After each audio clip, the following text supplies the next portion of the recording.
Ford and other automakers have been in the news lately due to striking labor unions. But what is Ford's business strategy anyway? Companies perform best when they have a strategy, and Ford's strategy has changed over time.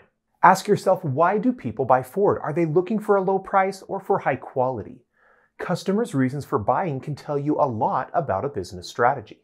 The two most common business level strategies are cost leadership and differentiation. With a cost leadership strategy, companies work to sell acceptable products at a lower cost relative to their competitors. And with a differentiation strategy, companies work to sell unique or high-quality products at a price that is acceptable to their target customers. So, does Ford use a cost leadership or a differentiation strategy? Compared to some luxury automakers, it's easy to say that Ford vehicles are designed to be more affordable, but are they? Ford Motor Company was founded with 12 investors and 1,000 shares in June of 1903. They had spent nearly all of their initial $28,000 cash investment by the time they sold the first Model A for $750 to a Chicago dentist a month later. But by October of that year, they had generated a profit of $37,000. That is a great start for any new company, and Ford was off to the races. Side note, 2 years prior to founding Ford Motor Company, Henry Ford designed the 26 horsepower sweepstakes that beat Alexander Winton's 70 horsepower Bullitt in a 10-mile race in 1901. That certainly helped his credibility and helped attract investors. The first Ford Model A came with 2 seats for $800 or 4 seats for $900 and had a few options such as a rear tonneau, which we now call a truck bed, or a rubber roof. An $800 sales price in 1903 compares to about $28,000 today. At up to 28 miles per hour, the Ford Model A was an amazing machine for its time, but it cost $150 more than the Oldsmobile Curved Dash, so Ford was outsold by its early rival. Customers valued a lower price, so Henry Ford needed to make some changes.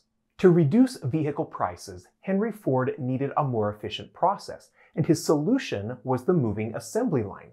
In fact, he is famous for inventing the assembly line, but that's only partially correct. Ransom Olds, the founder of Oldsmobile, invented the stationary assembly line where teams of workers moved along a line of cars, each performing their specified tasks and drastically increasing vehicle output. Henry Ford liked the idea, but he made a major improvement. Instead of stationary vehicles and moving workers, he put the vehicles on a conveyor belt that moved vehicles through workstations where assembly workers could each do their particular job. The gains in efficiency were huge. The time to manufacture a vehicle dropped to less than 13 hours, and the price of a Ford Model T fell from $850 in 1909 to just $260 in 1924. That $260 sales price in 1924 equates to about $4,700 today. That's less than some lawnmowers at Home Depot. The Ford Motor Company achieved economies of scale in vehicle manufacturing and dropped its price so well that they were able to make vehicles affordable for regular people. Henry Ford succeeded in developing a cost leadership advantage and the ability to manufacture and sell 2 million cars per year by 1925, and the Model T was the most popular car of its time. Henry Ford experienced huge success as an entrepreneur and business leader. His moving assembly line created efficiency and dropped the cost of producing a vehicle by over 2/3, and this efficiency came despite Ford raising wages for factory workers and even sharing $10 million of profits with employees.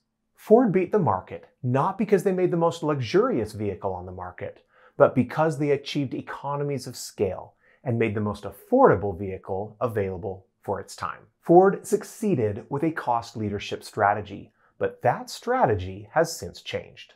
To illustrate this change, let's consider Ford's most popular line of vehicles, its F-Series trucks. Ford has long been known for its "Built Ford Tough" slogan.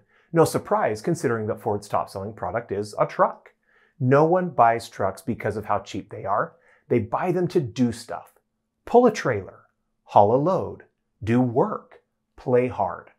Customers buy a truck because of what it can do, not because it's cheap. Ford's F-Series pickups started in 1948 and have been the top-selling truck lineup in the United States every year since 1976. And the cheapest Ford pickup today costs a lot more than their first trucks. A Ford F1 sold for $1,287 in 1950, equivalent to just over $16,000 today. Compare that to current retail prices over $50,000, $60,000, $70,000, or even over $80,000 for new Ford trucks in 2023. But you get a lot more vehicle for that money as well. There are many improvements in our modern vehicles, some simple, some complex. Consider automatic windows, automatic transmissions, more powerful engines, more efficient engines, climate control, dual climate control, GPS navigation systems, entertainment systems, park assist, and computer-controlled everything. The list goes on. There are so many improvements in modern vehicles that make the driving experience better that it's impossible to list them all. It's a far cry from Ford's original value pricing. Ford vehicles today are extremely luxurious work and transportation machines, and you pay for all of those extras. Ford's business strategy has shifted from cost leadership to differentiation. For further evidence of Ford's differentiation business strategy, look at what else they're focusing on. Hybrid technology, electric vehicles, hands-free driving, and eventually fully self-driving vehicles. So is the new strategy working? Ford averaged over $6 billion in net income from 2009 to 2022. They made nearly $18 billion in 2021, lost money in 2022, and are projected to make $12 billion in 2023. Ford is also the only major U.S. automaker to not have to accept a bailout in the Great Recession. Despite their history as a cost leader in automobile manufacturing, Ford's current differentiation strategy appears to be a success. Granted, Ford's recent success has led to its union workers requesting higher pay and better terms going forward. You can see a lot more about that in the video listed in the description or right over here. But for now, it does appear that the differentiation strategy is working for Ford. Despite being known for the moving assembly line that made vehicles affordable for the masses, today Ford's top products are successful not because of their price, but because of their features.